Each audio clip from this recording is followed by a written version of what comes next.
right, everyone, and welcome to another episode of the Living Better podcast. My name is Matt, and this is the co-host and my beautiful wife, Jodi. Hello. And today we have a very interesting guest. Her name is Christine Delozier. And she is an acupuncturist, herbalist, and the author of a new book that she wrote called Diet for Great Sex. So we're going to be talking about all of that today, linking it all together and learning all about having great sex. So Thanks for being on the show. How are you doing? Thank you. I'm doing great. Thank you so much for having me. I'm really excited to be here.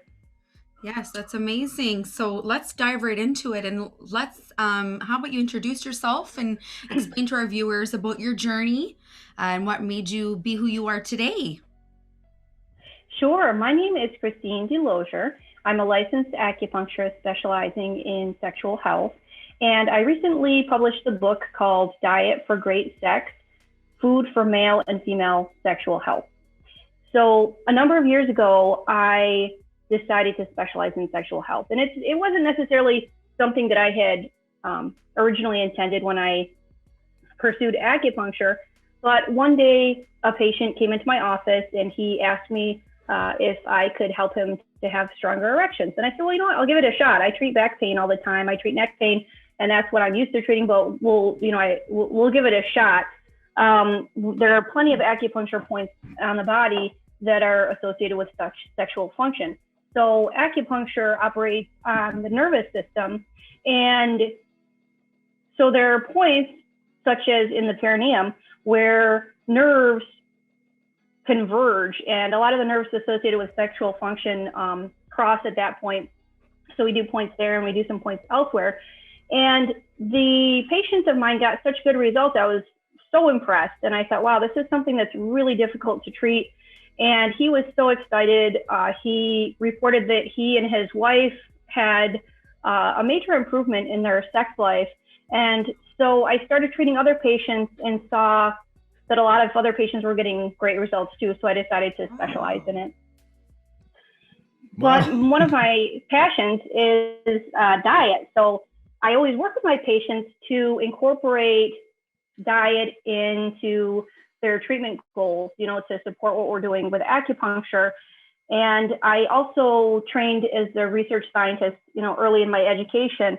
So I brought that into my research for the book. I spent countless hours researching clinical and epidemiological studies to find the scientific basis for, does food actually impact pleasure, libido, sexual function? And the answer was absolutely yes, very strongly. Interesting. Yes. So if we talk a bit more about diet, what have you discovered? Like, what food does improve your sex life and what food are bad? And how is it really strongly connected to sexuality? Sure. So when we think about sex, we think of great sex as a psychological phenomenon. But when we look at it physiologically, great sex is when our nerves are firing strong, rapid impulses to and from our genitals.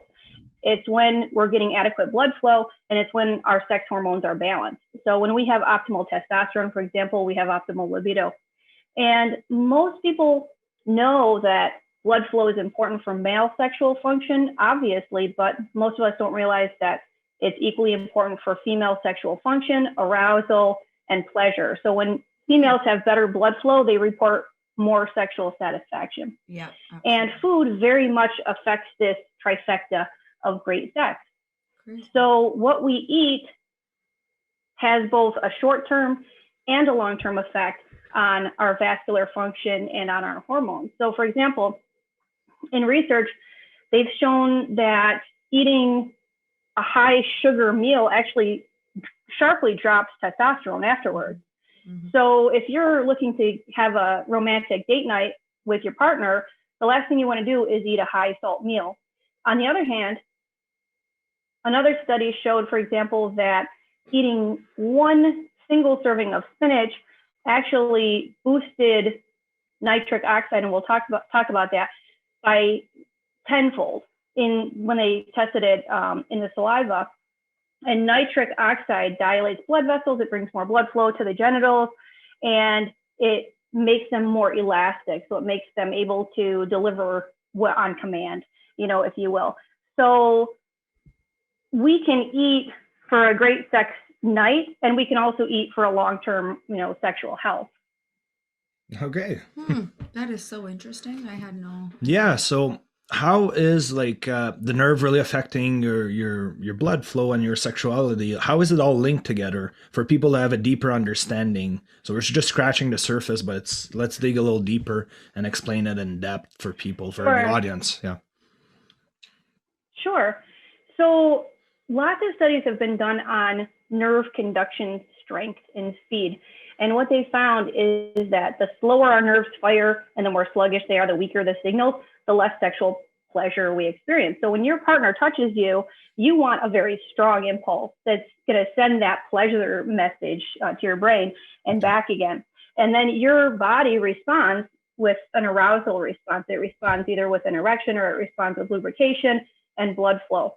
Yeah. So when those nerves are in top shape, they really deliver on that end. So you will experience more pleasure. One of the best things that you can do to help your nerve conduction is really incorporate lots of antioxidants in your diet every single day.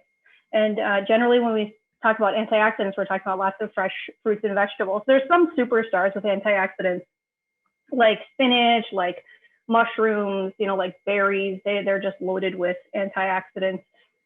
And as such, they're loaded with benefit to nerve health. And they did some studies on diabetic women, for example. So males and females with diabetes tend to have slower nerve conduction. So what they did is they increased their antioxidants in their diet, and then they measured their sexual function. And with antioxidants, they did way better, and they reported way higher sexual satisfaction in terms of arousal, pleasure, and overall sexual function. That's insane. And that was just by increasing their antioxidant level massively. And was there anything that you suggested that they cut completely from their lifestyle or their diet? Well, if we could, it's really hard to do nowadays because we have these crazy hectic lifestyles, and we have our productivity is through the roof. We're running around doing so many things, but processed foods is one of the things that I would say, try to really stay away from it because it's loaded with fat and it's loaded with sugar, with salt, and it's loaded with sugar. So sugar has an immediate and long-term disruption to our hormonal balance. The salt wreaks havoc on your blood vessels, and it reduces that nitric oxide release, which is what we want for great sex. So that's definitely one thing that I would say, try to stay away from. Try to cook at home, and if you're busy, try to do some kind of meal prep or have really easy things handy that you can have. Yeah, well, I think that's very important that we're touching on that subject because we talked about in our previous podcast about all different aspects of sex, but we haven't touched on nutrition yet. And that's something that's overlooked. And I don't think that people sometimes might even realize that some of their issues in their sex life might be originating from just their diet being poor.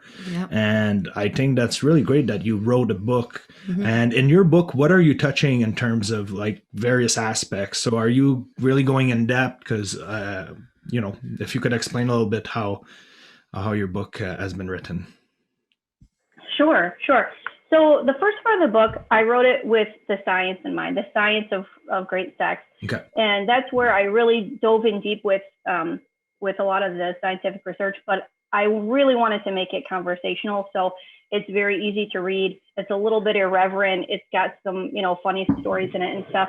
Okay. So we take a look, chapter to chapter, we go through, nerves, blood vessels, and hormonal balance, and how you can eat and what the evidence is to support how you can eat for the best sex. And we give some case examples from patients in my practice with, how they came in, what they were looking for, and what kind of results they got, from changing their diets. One of the things that I talk a lot about in the book is, I do talk a lot about antioxidants, but one particular food, if you were going to make one change in your diet and it was, to get the maximum benefit to your sex life, I would say try to have leaves every single day.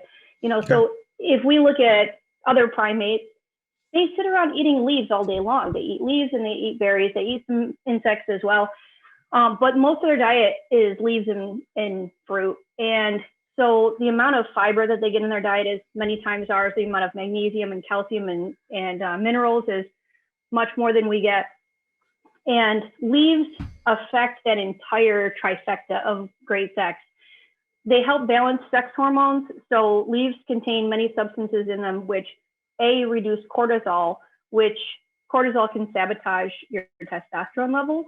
Yeah. And so by reducing cortisol levels, you get more optimal testosterone and better libido. They also contain loads of antioxidants, which strengthen nerve conduction. They contain a lot of vitamins and minerals. And they also contain substances which make our blood vessels more elastic and help to deliver maximum blood flow.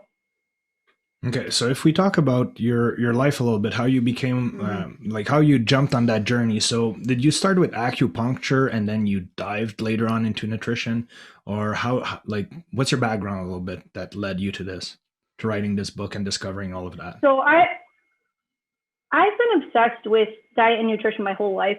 So that's just been a passion of mine. I was really impressed with acupuncture and the amount of the degree to which it could help people without, pharmaceutical intervention. So that's kind of what made me fall in love with that. Totally. But I always had my foot grounded in nutrition. So that kind of led me on my path. And so I kind of bring that experience into treatment. The book, the latter part of the book focuses on other aspects of sexual health. We talk about Chinese dietary therapy, which is in many ways really consistent with what I was seeing in research. And we also talk about some more relational kind of aspects of great sex.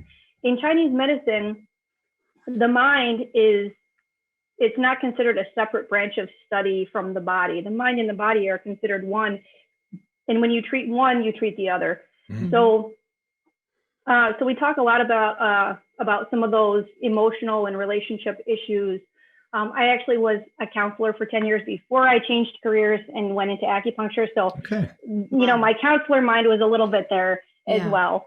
Sex has always been imbalanced, between, male and female, and sexual pleasure has always tended to focus on male sexual pleasure.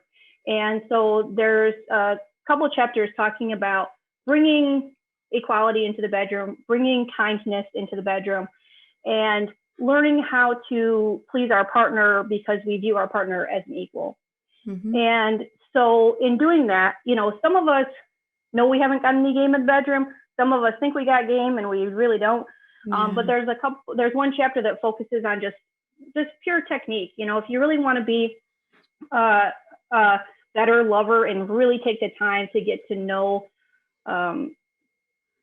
your partner, but also get to know their anatomy, mm-hmm. that's a chapter that helps. It has specific techniques, specific things that actually work. And I did not just rely on myself for that information. I did a lot of interviewing and talking with people who I know are really good at the things mentioned in there. Okay, so that's awesome. So that book is a lot more complete than just diet. It really covers other aspects of sexuality. So that's totally awesome. Mm-hmm. I can't wait to read it myself. We'll definitely grab a copy of it. Totally. Yeah. So if we talk a bit about acupuncture, and you were talking about nerve impulses, and I guess that's maybe where acupuncture comes in, right? More so than nutrition. So when you treat clients, you focus on both, right? You focus on maybe acupuncture and the diet. And if you could explain how you can improve nerve functions with acupuncture. Sure. So acupuncture is rooted in the nervous system. It's something that was developed before we had microbiology, before we had x-rays, before we had microscopes. So it relies on natural phenomenon to describe human biological function. Okay. And so in Chinese medicine, we describe channels or meridians throughout the body. And through these channels, qi and blood flow. And when qi or blood is blocked, there's dysfunction, whether it's sexual dysfunction, emotional dysfunction, or ill health. When qi is abundant and qi is free flowing, we have health. So these channels correspond with the vascular and nervous system. And of course, the nervous system controls every substance produced by our bodies, every hormone, every neurotransmitter. And when we do acupuncture and stimulate certain nerve pathways, what we see, and what's proven in research, is that we see changes in the biochemistry of the body. We see changes in hormones, we see changes in neurotransmitters. Certain things that have been measured have been dopamine, serotonin, norepinephrine, cortisol. Things like that have all been shown to change in response to acupuncture. Even things like ghrelin and leptin, which are hormones that are responsible for hunger and satiety. But even ghrelin and leptin, in turn, affect our sex hormones. So they're all interrelated. When we have one hormone out of balance, we tend to have many, but all of those hormones are dependent on our nerve function and our nervous system. So when we stimulate, for example, when I treat patients for sexual function, I almost always put a needle in the perineum, which is the fleshy area between the vagina and anus, or the testicles and anus. And it's a major nerve crossing for nerves associated with sexual function. And what that does is, it brings more blood flow to the area, and it brings the body's attention to that area. And it does have chemical changes as well. A couple of studies have shown changes in sex hormones in relation to acupuncture. So when we get qi and blood to flow freely, we'll have better erections, we'll have stronger sexual response in females, greater arousal and greater satisfaction. Incredible. Like, I had no idea that this existed, that you could do that. Did you could put a needle there? No. And how does it work, like in terms of diving a little deeper? So, the qi, the energy that flows in our body, is not something, I guess, that most or pretty much everybody believes in, and they don't really quite understand how you can get blockage and how your flow of energy doesn't circulate well with the meridian. So if you could explain a little bit more on that, so that they get a deeper understanding of how everything is interconnected and how it works really, from your practice, because you're the pro when it comes to that, right? So, well, when we think about the movement of qi, it's a slippery concept that, here in the West, it's not something that we're used to using in our daily lives. But we can see that movement. A nerve impulse is the movement of qi. Okay. When we have a nerve impulse that travels, say, from the genitals to the brain, or from the brain to the genitals, that is a really concrete visual of qi moving. When we see peristalsis, when you eat food and your muscles push it from the mouth through to the anus, that's the movement of qi. The heart qi allows our heart to contract. The lung qi allows our lungs to take air in. And so we think in Chinese medicine, we see that as like the yang, the male yang function of the body. It's the function, whereas the yin is the substance. So, the qi and the blood are kind of two interdependent aspects of sexual function. You have the nerve impulses, which tell blood to flow, and then you have the blood, which is commanded by those nerve impulses. Okay. And how can you find that you have a blockage for people that they don't know, right? How do they know that they have a blockage? How can they self-assess, I think I have a blockage, and how do you diagnose a blockage? Yeah, that's a very good question. So you can see, if this notion of qi blockage isn't even necessarily an abstract concept. We see qi blockage with plaque accumulation. It's a physical blockage of the qi from moving. It's a stiffening of our arteries where the qi can't flow as freely. So those, let's talk about the muscles. The walls of your vascular system are muscular in nature, and they expand and contract, and they push blood through it. And when those are stiffened, that blocks the chi physically. It slows it down. When we have, then when they're less elastic, it's blocking it, but also when there's physical accumulation, it blocks it. When we have kind of trauma, that's another physical blockage. So if we have injury and trauma, it can physically block the chi from flowing. Okay.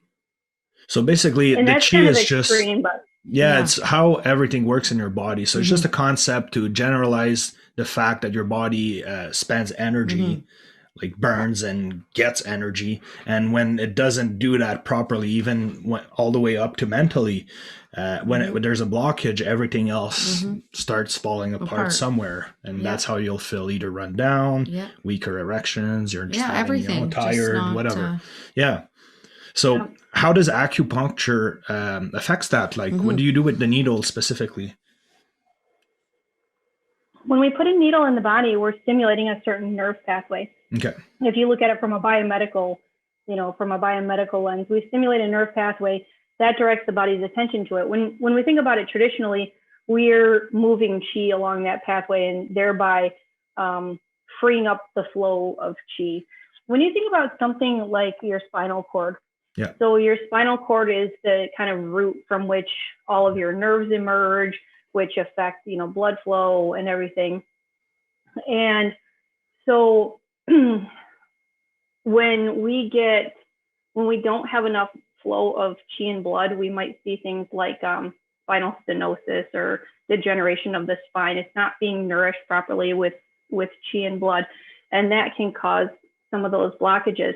When we put needles in, for example, along the spine in the intervertebral spaces, we direct chi and blood to those areas, thereby nourishing them and thereby improving circulation to promote spinal health. But that goes for other parts of the body as well. Does that make sense? Well, we're getting there. So when you put the needle in, it creates sort of a micro trauma, right? Because you're inserting something in the body that's not supposed to be there. Now, as a result, your body will direct its attention to that specific point, right? So it will send more blood flow. It will send probably more nerve impulses because it's like a, you're stabbing like basically some part of the body on a micro level. And is this how you get the benefits of using acupuncture? So it depends on what we're talking about. We know what we're treating. If we think about treating pain, for example, when you put a needle in the body, there's a few things that happen. It works actually on a few different levels. The first thing that happens is you get an immediate increase in blood flow to the area. So if you're talking about a shoulder pain or something, you definitely want some blood flow. The second thing that happens is because of what you were talking about, that micro trauma, your body detects tissue damage. And just like if you were to cut your finger, your body detects tissue damage and it directs the appropriate agents to repair those tissues. So when we put a needle in, you get an increase in those tissue repairing agents. And then the third piece is kind of what we talked about, which is that operating on the nervous system and stimulating that nerve pathway, we see a change in neurotransmitters, hormones, and other substances associated with health. The interesting thing about acupuncture is that we call it adaptogenic because it has a different effect based on the state of the patient that we're treating. So if I were to treat both you and your wife, for example, and one of you had a headache and one didn't, the one who had a headache, your dopamine would be raised greater than the one who did not have a headache following acupuncture, if that makes sense. Those with high blood pressure, their blood pressure tends to go down after acupuncture, and those with low blood pressure, their blood pressure tends to go up after acupuncture. So it moves the body towards equilibrium or kind of homeostasis, if that makes sense. Yeah, no, it does. It does. Definitely. I'm all interested about that. This is awesome. So when somebody comes to you, what do you do first? They usually come to you for problems with their sex life or sexuality, right? Is that what you specifically address? Or you get clients for all sort of pains for shoulders and stuff like that? All acupuncturists, well, just about all of us specialize in back pain, headaches, neck pain, because that's where most of the research lies in terms of our efficacy, and it's what insurance companies will pay for. So I do treat that, but my specialty is in sexual health. So the clients that aren't coming to me for headaches, back pain, they're typically coming to me for sexual health, to have stronger erections, to help balance hormones. I'll see a lot of females come in to help balance some hormones for hot flashes or for vaginal lubrication, that sort of thing. Okay. And we're talking about stronger erections, and I think that's a good point, especially for men like getting older. I'm 33 years old right now, and I certainly don't have the erections I had when I was like 16, right? So why do they decline? How do you bring them back up? In your practice, like what would you recommend for people to keep that at their strongest, Sure. So the thing about the big kind of cruel joke with our physiology is that the arteries in the clitoris and the penis are some of the smallest in the body. And what that means is that they show blockage first. Before you see an aorta, blockage in your aorta that's going to cause angina or cause noticeable signs of heart disease, you're going to experience a decline in sexual pleasure or sexual function. Wow. Because when you get accumulation, those arteries get blocked first. Combined with that, our lifestyle and our environment, which does promote kind of disruption in hormones, and that's something else I talk about in the book, is that a lot of the environmental things like heavy metal exposure from our water, from our air, there's tons of research to show that it does cause hormonal disruption. Okay. And that can kind of sabotage our libido and sexual function as well.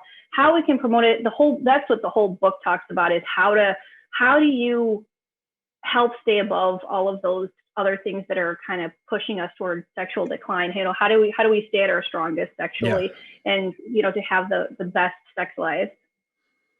Okay.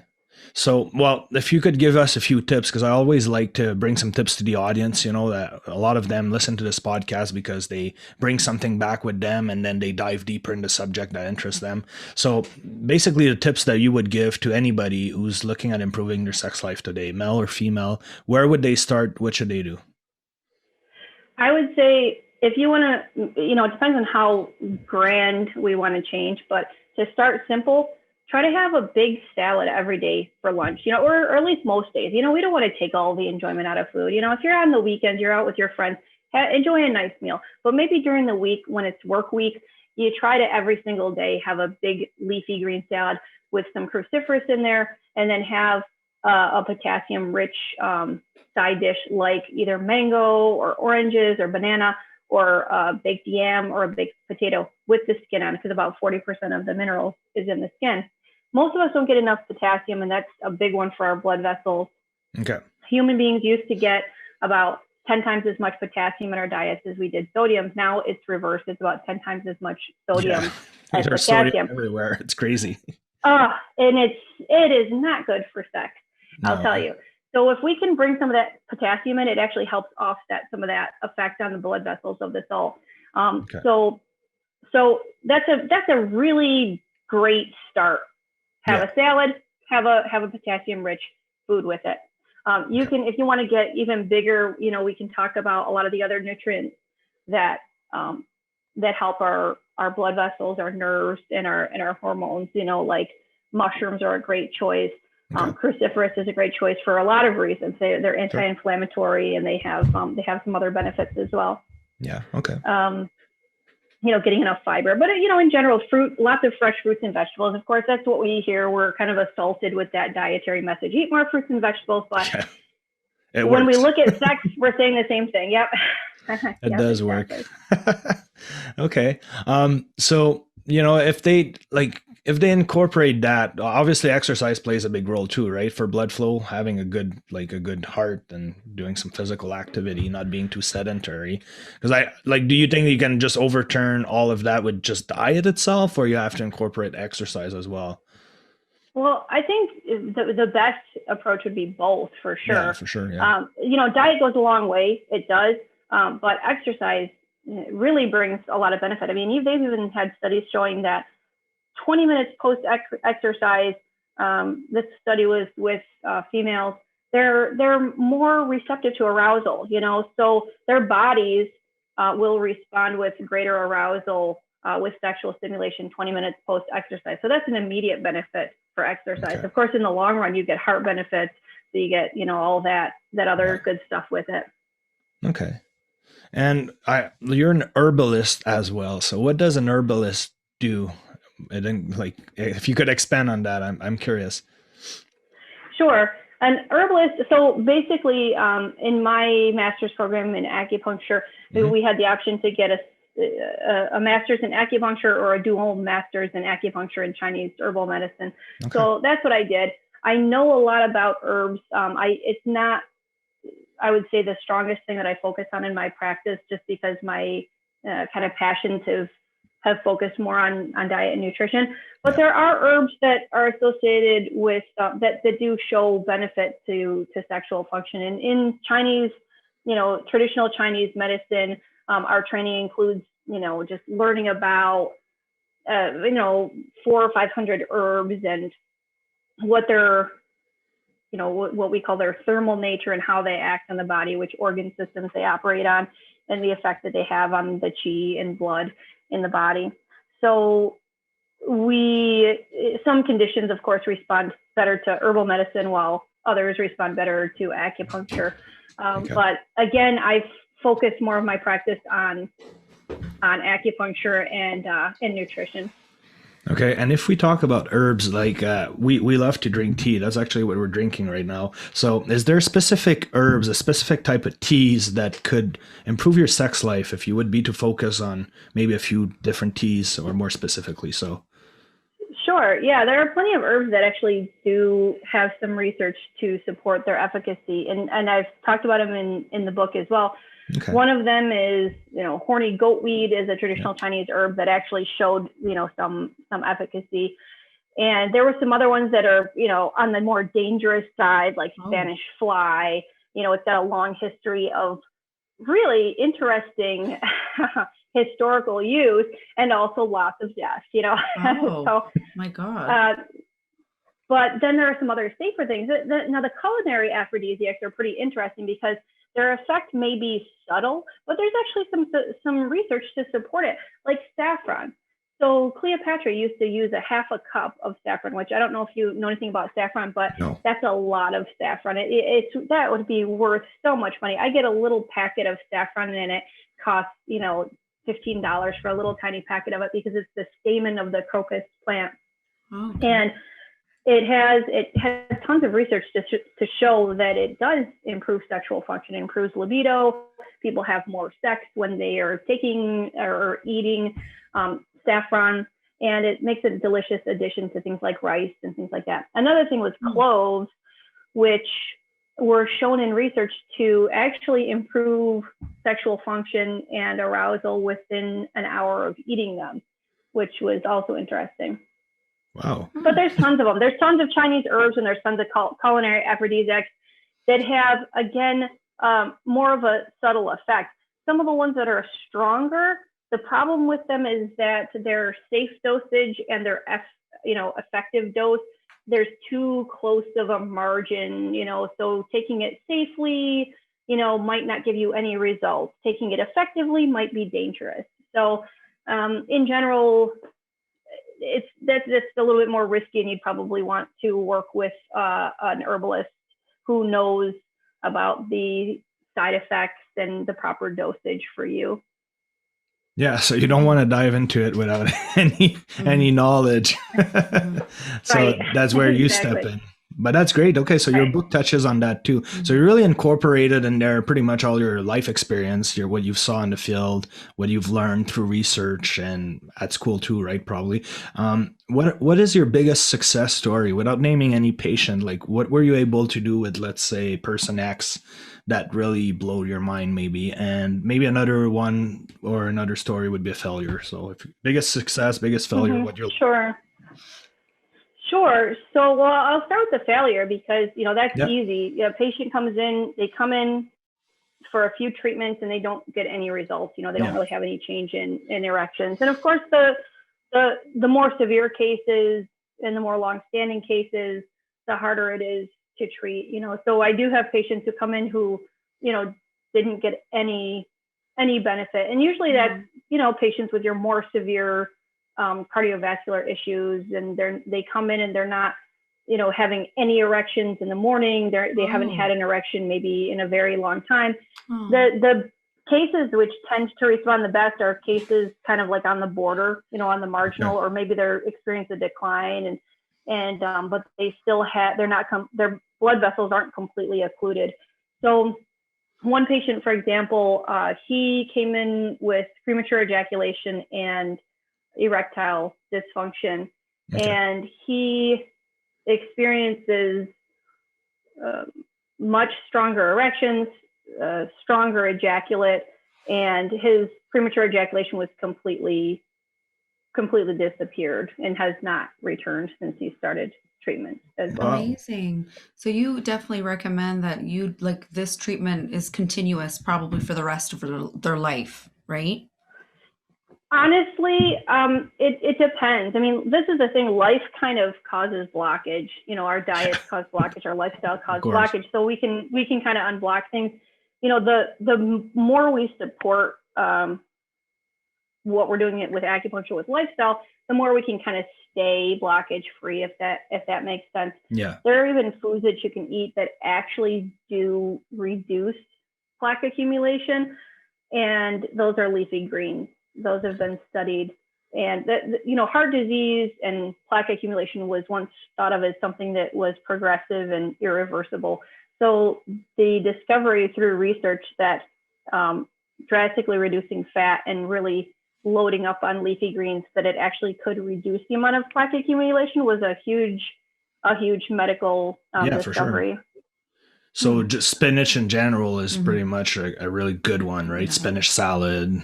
I think that's, exactly. Yeah. So that's a very good one to have regularly in your diet, right? To remove plaque and get your blood flow to work a lot better. Yeah. Yeah. Okay. Amazing. Absolutely. Yeah. Okay, well, listen, this is really interesting, and before we wrap this up, because we really appreciate the amount of time you dedicated to us today, maybe just one last tip that you would have for our audience. Obviously, reading your book, I'm going to encourage everybody to read that and dive into the subject a lot deeper than what we did today. But if you had anything to add, we would love to hear it. Well, I would say that sticking as close to nature is generally the best bet with sexual health. The further we stray from what nature intended, the more ill consequences we have with our diet. So if we're not sure and we don't necessarily want to follow a bunch of rules with a particular diet, we can just follow one general, guiding principle, and that's, let's try to eat like other primates, lots of fresh fruits, lots of fresh vegetables, and, close to nature, not something that's in a box. Yeah. And I think that's a really good tip, because sometimes when it gets overly complicated, people give up and they don't stick to the changes they're trying to do. So if we make it very easy, more leaves, more antioxidants, salad every day, like you said, potassium is a really good one. And I mean, that's incredible. I didn't know that it impacted that much your sex life. Neither did I. Very interesting. Thank you very much for sharing that with us and our you. viewers. Yeah, no, that's really awesome. And for people who wants to be in touch with you, so you're based in the US right now, like you said, you're in New York. Do you do in person? Well, with the COVID, maybe not. Probably Zoom meetings, but you could do Zooms with anybody all over the world, right? Yep. Amazing. Okay, so people and then my website is dietforgreatsex.com, and my book is available on Amazon. Okay. Yeah. Amazing. When did you publish your book? Like, how recent has it been out? It was in October that I published it. Okay, so it's been a few months so far. Well, congratulations. Yeah. Awesome. That's so great. And we wish you the best with that, which is awesome. Writing a book is so hard. I'm in the process of writing one myself, and it takes a lot of time and efforts, and people don't realize how much time consuming it is to just try to put your thoughts into paper and to make it sound nice so that it's not all over. Not organized. Yeah, no, it's hard. So, I mean, congrats on that. That's really great. And we really appreciate you being on the podcast today. This is really awesome. So we're definitely going to grab a copy of your book and read it ourselves and expand on that, so we learn a lot more. Of course. So the one last thing, if you could write something on a billboard for everyone to see, what will you write? That's one question. What would I write? I would say be kind. Be kind. There you go. That's a good one. I love it. Absolutely. All right. Well, seriously, thank you so much. We're gonna put Christine. We're gonna put all the links for people to contact you, where they can get your book. We'll put all of that in the description of the podcast, and check her work out. That's awesome. Thank you. Thank you so much, and you have a great day. Thank you so much. Bye. Bye.